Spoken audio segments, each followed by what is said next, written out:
Assalamu alaikum to all our viewers who have just joined to Question Time on Islam live from the Ahlebait studios with your host Naveed Hussain.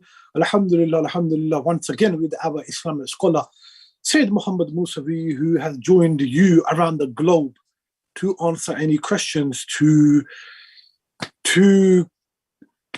take away any misunderstanding or any confusion you may have, not about just the religion of Islam, but life in general. Take this opportunity, call in to text in any questions you have, so our Islamic scholar can and will, inshallah, try his utmost best to answer your questions. Sayyidina, very good evening to you, and assalamu alaikum wa rahmatullahi wa barakatuh.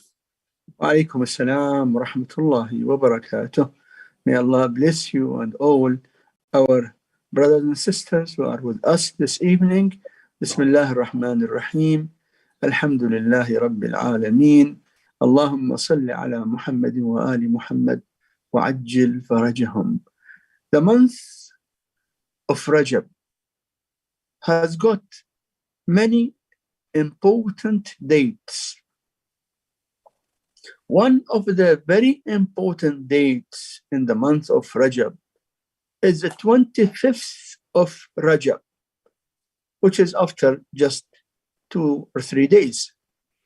The martyrdom anniversary of Imam Musa al-Kadhim, the 7th Imam, alayhi salam, our great Imam from the 12 successors about whom the Prophet has clearly said that my successors will be 12.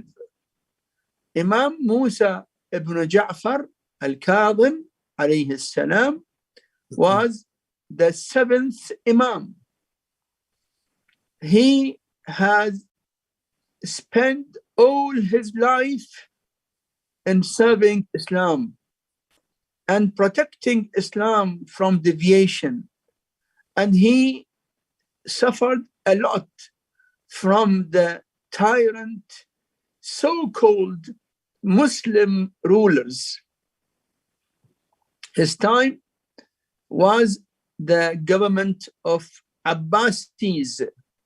Abbasis are from the family of Abbas, the uncle of the Prophet, peace and blessing be upon him and his holy progeny.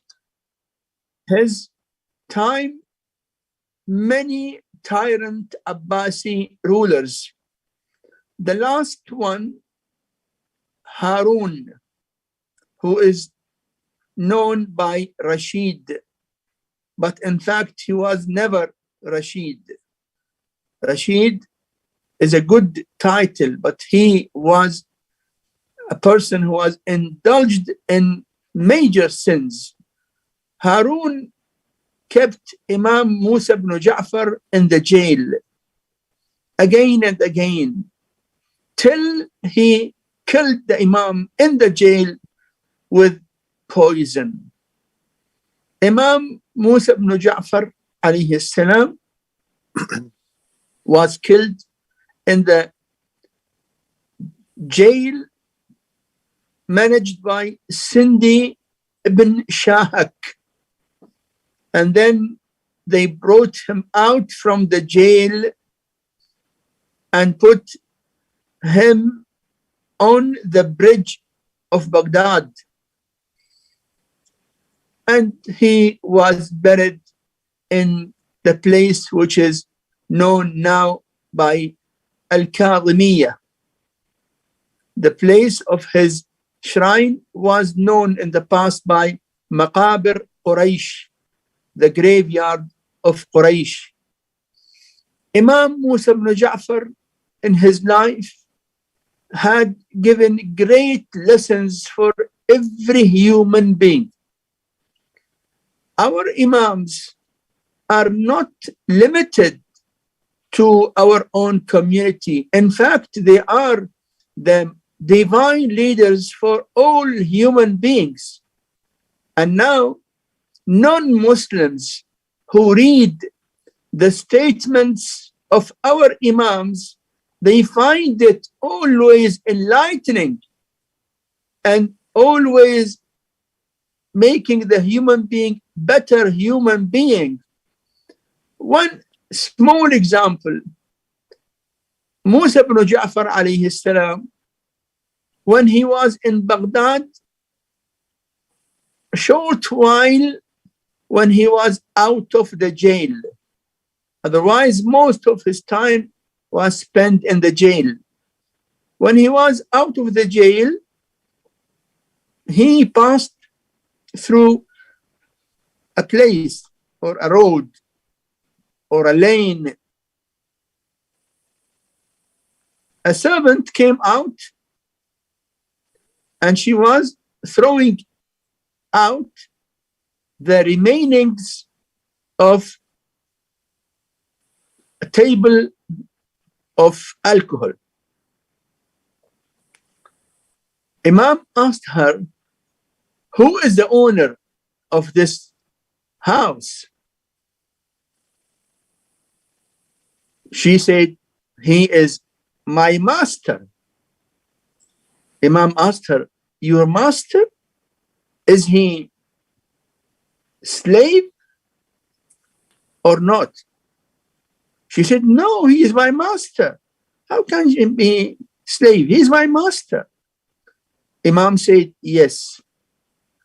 If he was a servant or slave of Allah, he would have obeyed Allah.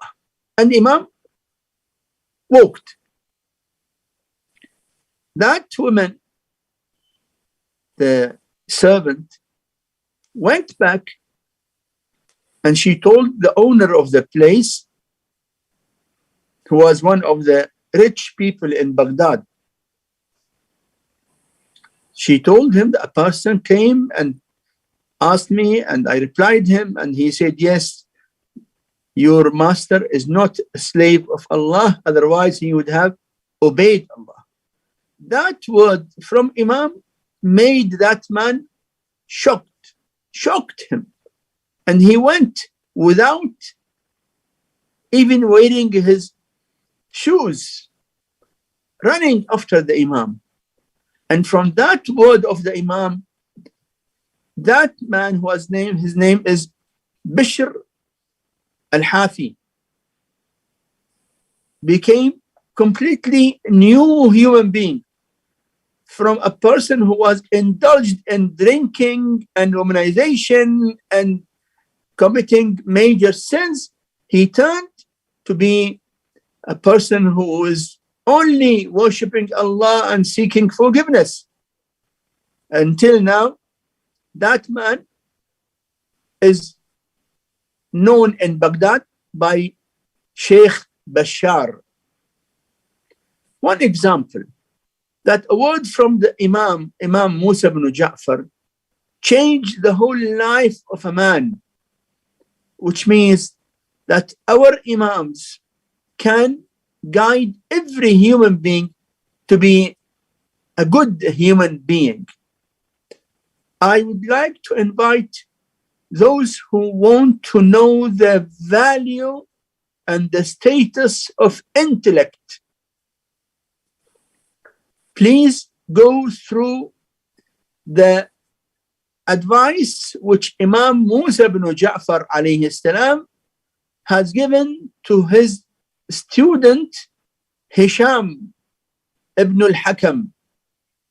Hisham was a student of Imam Ja'far al-Sadiq alayhi salam, then a student of Imam Musa al-Kadhim alayhi salam.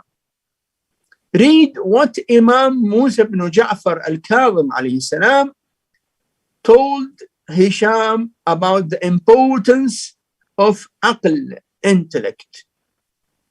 Simply go to the internet and write Musa al-Kadhim or Musa ibn Ja'far and write also Hisham. You will see the statements of Imam, which are in fact amazing, and telling the human beings how the human being can be good human being if he seeks from Allah sincerely to give him a proper and perfect aql, intellect. From here, we convey our salams to Imam Musa ibn Ja'far alayhi salam, and we say, Assalamu alayka, Ya Aba Ibrahim, Ya Musa ibn Ja'far, Assalamu ala al-mu'adhabi fi qa'r al-sujun wa dhulam al-matamir, Assalamu ala al-janazati al-munada alayha بذل الاستخفاف السلام عليك يا مولاي ورحمة الله وبركاته. Thank you very much, Sayyidina, for that very important start to this evening's show, Sayyidina. Sayyidina, of course, with this important date, keeping in mind, we know we are running out of the days of the month of Rajab. So how can we best utilize the final days of the month of Rajab? What can we do if we haven't done during the days that have passed? Number one, we should fast in this month. Even if we have got qada fast, we keep the qada fast during the month of Rajab, because fasting in the month of Rajab has got great reward. The hadith says the person who fasts during the month of Rajab will get great reward. Another hadith, he will get the paradise. So fasting, and we have got still many days. Number two, repeating astaghfirullah, or astaghfirullah wa as'aluhu at-tawbah. Astaghfirullah. Repeating the istighfar is highly recommended in the month of Rajab. Also to repeat reciting Qul huwa Allahu ahad. If you can recite Qul huwa Allahu ahad 100 times, it won't take more than 14 to 15 minutes, but it will make you get great reward. Also repeating La ilaha illallah, La ilaha illallah, as many times as we can. Also in the month of Rajab, to give sadaqah. And when we give the sadaqah, and keep the niyat that the sadaqah is on behalf of Imam al-Mahdi alayhi salam, the reward of the sadaqah will be multiplied. These are few examples of things which can be done in the remaining days of the month of Rajab, inshallah. Thank you very much indeed, Sayyidina. Sayyidina, question here. Assalamu alaikum. I commute or travel to uni from London to Cambridge on Mondays and Tuesdays. It is around about 103 kilometers. In Ramadan, will I need to make a niyat of qasr for my fasts for every Monday and Tuesdays? If you travel 2 weeks or 2 days, only Monday and Tuesday, means you are a traveler. You see, those travelers who are frequent travelers, who travel at least 3 days per week. 3 days per week. So in case a person like you who goes to his uni 3 days every week, in that case, he must pray his salah in his faraway uni campus, and he must fast. But in your case, because you travel only 2 days every week, you are still a traveler. And a traveler, his namaz must be qasr, and there's no fasting. If you start you're traveling to the uni before noon, before Zuhr. If you start your travel, means you leave the border of your city before noon, then no fasting for that day, and you should fast it as qada after the month of Ramadan. Inshallah. Thank you very much, Syed. So the next question, Assalamu alaikum. My name is Zain Jaffrey from Vienna. I'm 18 years old, writing a research paper on the Battle of Karbala and its impact on the religion for my studies. I was wondering what exactly I should take into consideration when talking about the impact of Karbala on Islam, and which point should I focus on? The impact of Karbala on Islam and Muslims is so great that you need to go through the books which were written after Karbala. Till now, thousands of books, even non-Muslims have written about the impact of Karbala on the whole world. In fact, before many years, an international conference was held in the University of London in 1984 or 85. I think it was 84 or 85. That conference was on the 14th centenary, of passing of 1400 years on the birth anniversary of Imam Hussain alayhi salam. So that conference in London had many papers written by non-Muslim scholars about the great impact of Karbala on the Muslim world and even in the world in general. I can brief some points and then I expect you to read some books. Number one, Karbala tragedy gave the Muslims biggest shock, which made them wake up. When the government of Muslims that time was indulged in every anti-Muslim act. Government of Yazid and his supporters were name of Muslims but act of enemies of Islam. The Muslim Ummah got the shock of life to see how the grandson of the Prophet being killed with his sons and children and companions and family members.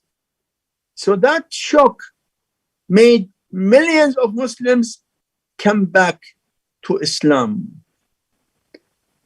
And that shock continued, and that's the sadness and the grief of Muslims about the tragedy of Karbala is working till today, and it will work for the whole future.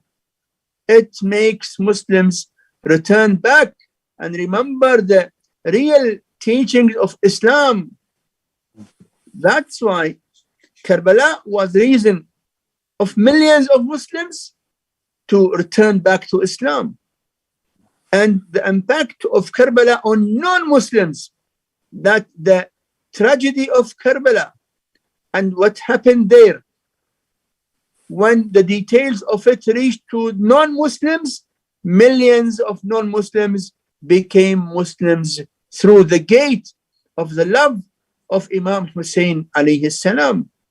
Take one example, the subcontinent, the Indian subcontinent. If you go through the history of the Indian subcontinent, you will find millions of people where their forefathers were non-Muslims, but because of hearing and reacting to the tragedy of Karbala, they became Muslims. So on one side, the tragedy of Karbala made hundreds of millions of people to enter to Islam. And on the other side, Muslims who are not really practicing Islam, whenever they remember what happened to Imam Hussain alayhi salam in Karbala, they come back to loving religion, trying to respect religion, trying to be with the followers of Imam Hussain alayhi salam. That's why we read in the hadith from the Prophet who said, Hussain is from me and I am from Hussain. You see, the first part of the sentence, Hussain is from me, is okay, because Hussain is the grandson of the Prophet. So he is from his grandfather. But how come the Prophet says, I am from Hussain? I am from Hussain, as many ulama say that the continuity of the message of the Prophet is because of the great sacrifice of Imam Hussain alayhi salam. Thank you very much, Sayyidina, for that detailed answer. Sayyidina, back to one of the fasting questions. If I travel to work or to visit family while fasting and the distance is over 80 kilometers, does my fasting become void? Traveling while fasting, going to a place which is to work or to visit family. If I travel to work or visit family while fasting and the distance is 80 kilometers. Okay. If you are going to visit a family member, a relative, means that you go just for few days. If you go for a few days, less than 10 days, then you are a traveler. And traveler is not allowed to fast in general. About going to work, then I'll ask you, how many days do you travel per week for work?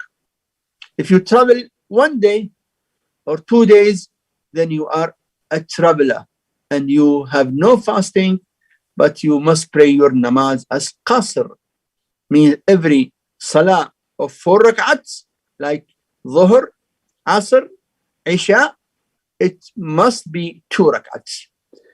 But if you go to your work 3 days per week or more, then in that case, you must fast and you must pray your salah there in full.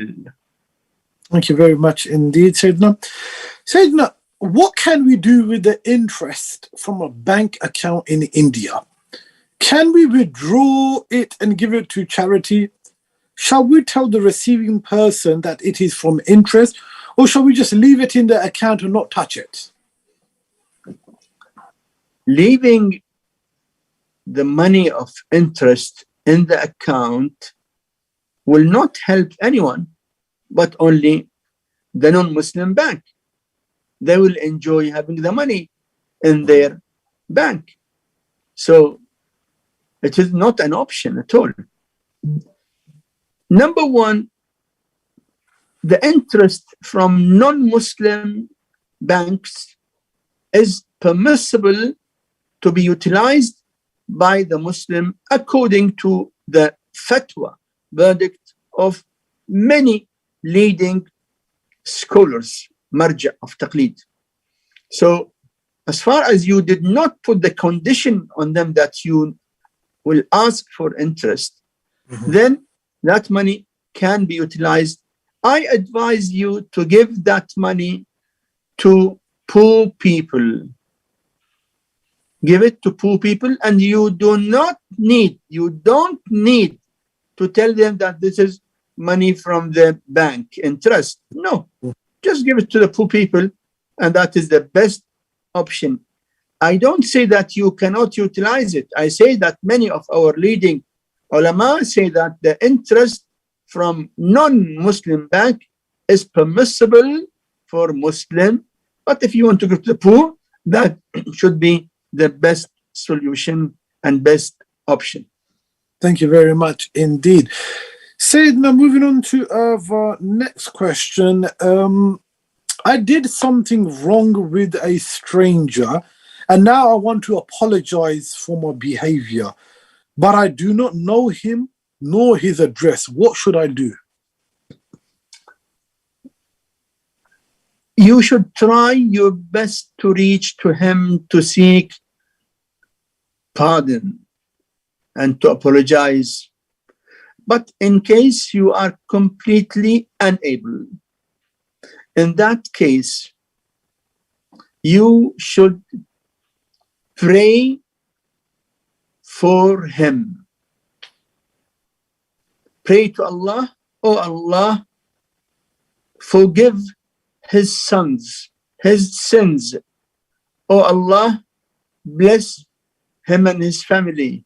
Oh Allah, grant him your mercy, whether he is alive or not. So when you supplicate in his favor, that will make him happy. According to what we have in the hadith, that anyone to whom you did wrong and you cannot reach to him to apologize, then you pray to Allah for his forgiveness repeatedly. That is the only option to get your sins against him forgiven. Thank you very much. Indeed, said now we have a caller with us. Assalamu alaikum. Assalamu alaikum. Alaikum salam. Please go ahead with your question. I don't want to go on air. The question is. Yeah, please. The question is, you are, brother, you are already on air right now. If you like to ask your question, say that I can hear you. Please go ahead. Okay. Assalamu alaikum. Wa alaikum assalam wa rahmatullahi wa barakatuh. Please go ahead, brother. My question is, my stepbrother died in December, and I'm wondering, with the money he's left behind, do I pay combs? Do I pay his combs off with the money he's left behind? Okay, brother. Thank you for your question. Thank you so much. Okay, thank you. Sayyidina, brothers, his brother who died in December, he left the money behind, and he's asking, do I pay the khums on that money? If the deceased did not pay khums of that money, then yes, it is obligatory to pay khums out of that amount. Any amount out of which khums after being wajib was not being paid, khums must be paid before using it in any other matter, even before disputing that money to the inheritors. Yes, please. Thank you very much indeed, Sayyidina. Sayyidina, what is the significance of the niyaz of Imam Sadiq alayhi salam on the 22nd of Rajab? Is it linked with the significance of the death day of Muawiyah ibn Abi Sufyan? You see, in general, in Islam, feeding people is highly recommended. Feeding people is highly recommended. In fact, we have hadith that in paradise, Allah has created palaces for the believers who used to feed others and used to greet others and used to pray in the night when people are asleep, the night prayer, namaz al-shab. So feeding is a great act. When you feed people in the name of Imam Ja'far al-Sadiq, that is another point of more reward. So the niyaz, which is being disputed, especially in India and Pakistan, maybe other countries as well, in the name of Imam Ja'far Sadiq, is an act of reward and virtue. Mentioning the name of Imam Ja'far Sadiq itself has got great blessings. Yes, please. Thank you very much indeed, Sayyidina. Sayyidina, a two-part question regarding, Assalamu alaikum.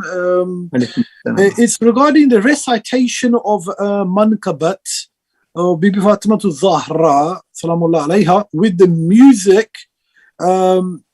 music of songs. Is this halal or haram? And recitation with what kind of music is halal? Okay. The music which is usually used by the sinners is haram. Whether they use it in singing songs or in reciting manqabat, or even if it is used, that music which is usually used by the sinners, if they use it in reciting Quran, that will be haram as well. That tune of sinful music is always haram. Yes, please. Now, which music is not haram? The music which is not haram is the music which is not in general used by the sinners, like martial, or the music which comes in the beginning of the news or programs or background of some documentaries, music which is not used by the sinners in their sinful gatherings.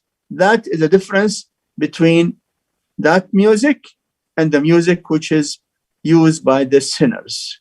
Sayyidina, yes. And regarding this very topic that you have just talked about, many top reciters, without mentioning any names, who are manqabat qasida reciters, most recently have started using such instruments in the background of the marsiya, qasida, noha, whatever you want to call them.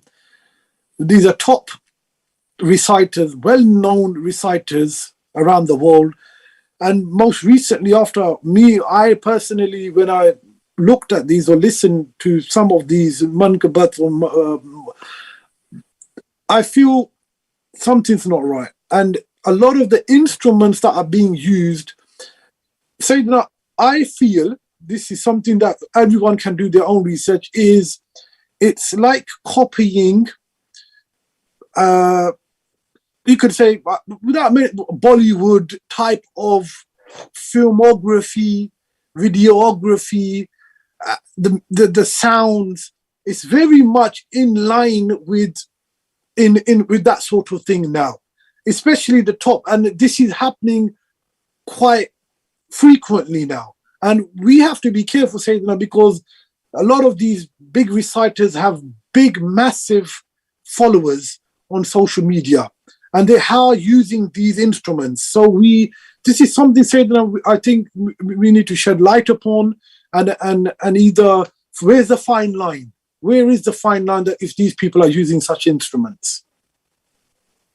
The followers or the masses should respect the order of Ahlebait alayhim as-salam, and not anyone else. No one has more right than Ahlebait on us.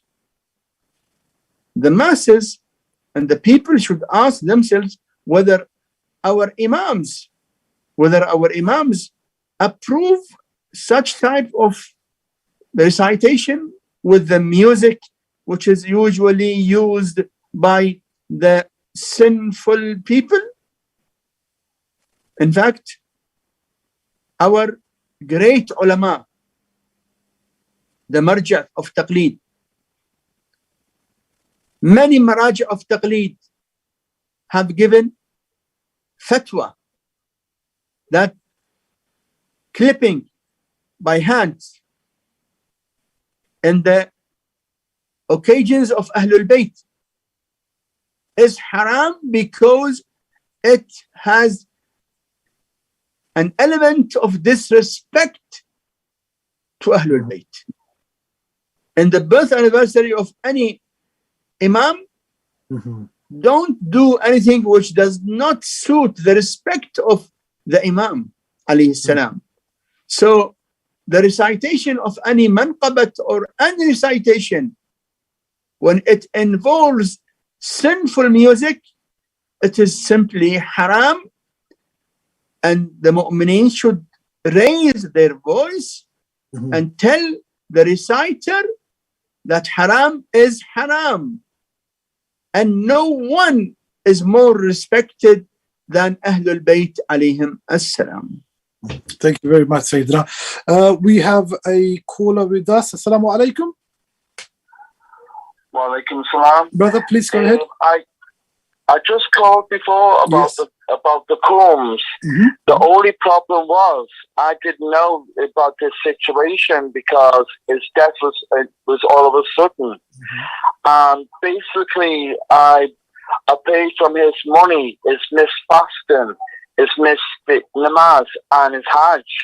Do I now have to work out the full total why he left and then take the comes out, or with just the remaining money what's left? Okay. Thank you, brother, for your question. Thank you. Thank you. Your brother passed away suddenly, so he left some money. First thing to be done first is to pay back his debts. His debts, not only debts to people, but also debts to Allah. Means he did not pray his full namaz, then there is qaza namaz to be prayed on his behalf from his own money. He did not fast, then qaza fast should be paid for from his own money. He did not go for hajj. After hajj has become wajib on him, then hajj must be performed on his behalf immediately by giving someone a sum of money to go for hajj on behalf of the deceased.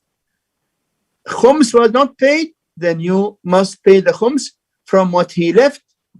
That all are debts on him which must be paid back before touching the money that he left. Thank you very much indeed, Sayyidina. Sayyidina, assalamu alaikum.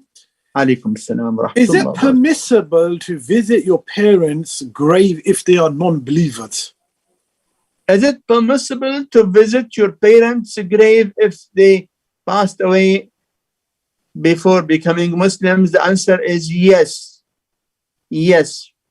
As far as your parents were not enemies of Allah. Many non-Muslims, they die because they don't know enough knowledge. They didn't have enough knowledge about Islam.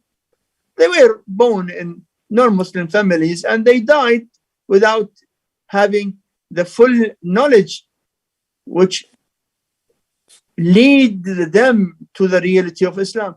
In that case, they are not enemies of Allah. So you can visit their grave and you can pray to Allah for sending His mercy on your parents.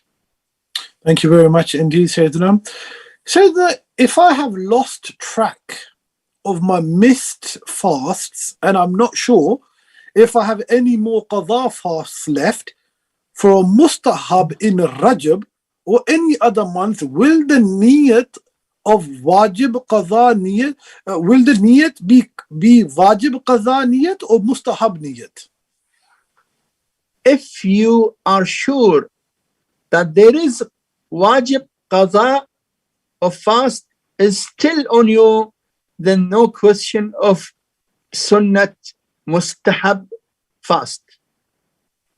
You keep on fasting with the niyat of wajib, or if not wajib, at least niyat of fasting according to what Allah wants from you, till you are sure that all your wajib qaza has been fulfilled. Then you can do niyat of recommended fasting.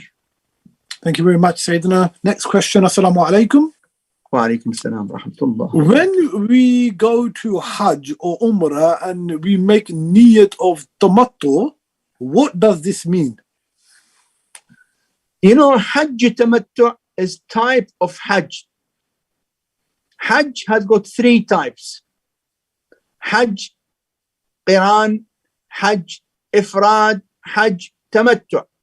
Hajj Tamattu is the Hajj which is obligatory on every Muslim who does not live near Mecca.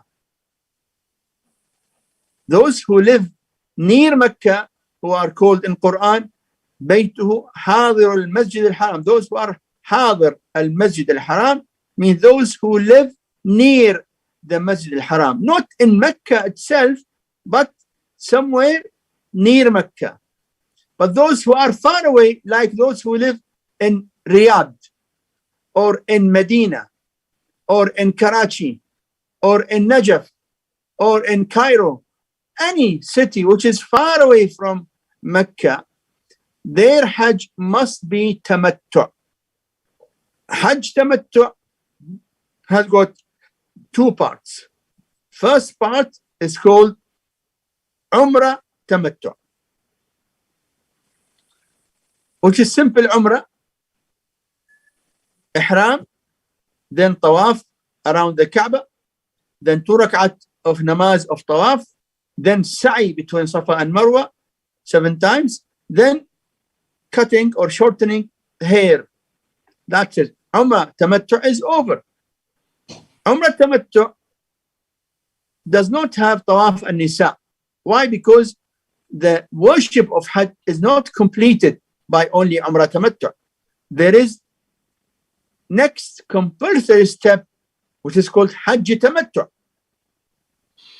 Between Umrah tamattu and Hajj tamattu, any period of time, the person should remain in Mecca, but he is allowed to do whatever he wants to do, like drinking, eating, wearing perfume. If he is with his wife, they have usual, matrimonial relationship. So that is the meaning of tamattu, means the period between Umrah tamattu and Hajj tamattu is a period that the person can enjoy many things which are not allowed usually on the person in the state of Ihram. That is the meaning of Hajj al-Tamattu. Thank you very much indeed, Sayyidina. Sayyidina, is it acceptable in Islam if a girl doesn't want to meet or visit the house of her father's relatives due to some reasons, and also because she doesn't feel comfortable there? Will it be considered as cutting the ties of the womb? It is not permissible for any Muslim to cut the ties of the womb. Not allowed, even if your relatives or a specific person from your relatives is a bad person. Even if he was non-Muslim. One of your relatives is non-Muslim. Is it allowed for you to cut the ties of the womb with him because he's non-Muslim? No.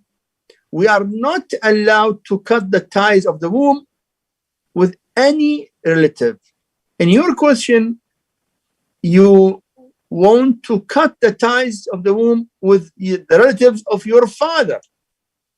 That because it might be because some misunderstanding between your mother and your father, or because of the situation between your mother and your father's family. That cannot be a reason at all. And there is no reason at all which can be accepted for cutting the ties of the womb whatsoever.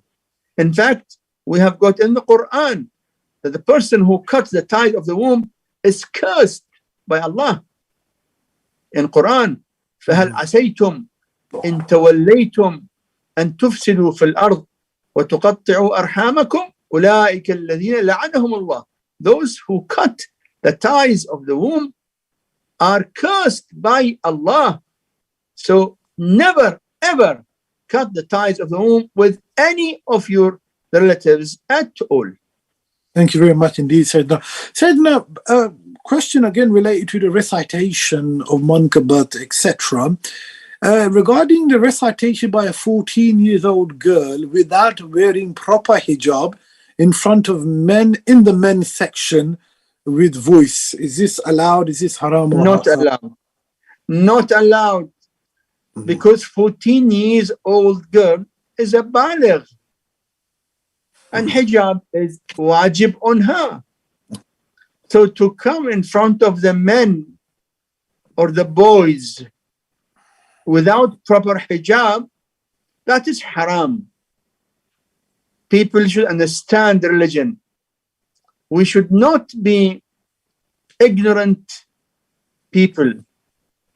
Religion must be respected and must be followed as the Prophet and Ahlul Bayt taught us, and not as we think. Religion is not according to our own measurements. No, religion is clearly conveyed to us by the Prophet and his holy progeny, Ahlul Bayt, alayhim assalam. Thank you very much indeed, Sayyidina.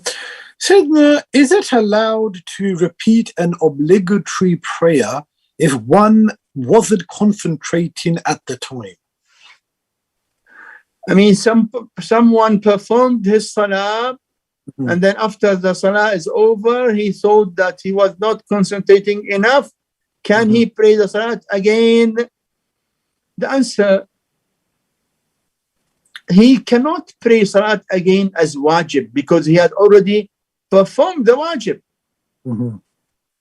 But it is good, it is permissible to perform the salah again with the intention of amma fi dhimma, means whatever is required from us by Allah subhanahu wa ta'ala.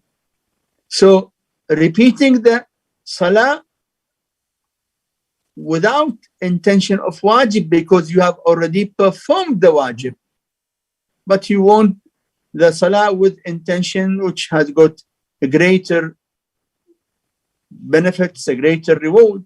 Yes, you can do that with the intention of whatever is required from me. Okay, thank you very much indeed, Sayyidina. And Sayyidina, finally, one final question for the evening is it permissible to take out loans with interest? Does it depend on who the loan is taken from? Of course, it has got very important link with from where you take the loan, because if you take a loan with interest from a Muslim or a Muslim bank or a bank owned by Muslims, this is completely haram. But if you take a loan from non-Muslim or non-Muslim bank or non-Muslim financial institute from non-Muslims, our leading ulama, maraji' of taqleed say it is permissible as far as you use it in a lawful way. Even if you know that they will charge you interest, you pay it as you pay the taxes. But we are not allowed to take loan with interest from any Muslim at all. Thank you very much, Syed. We have run out of time this evening. So thank you very much indeed for answering all those wonderful questions. Like to May thank Allah bless you. I will request everyone to utilize the remaining days of the month of Rajab. And also, don't forget to remind people about the shahadat of Imam Musa ibn Ja'far al-Kadhim alayhi salam, and invite them to read some of the sayings and some of the life history of Imam Musa al-Kadhim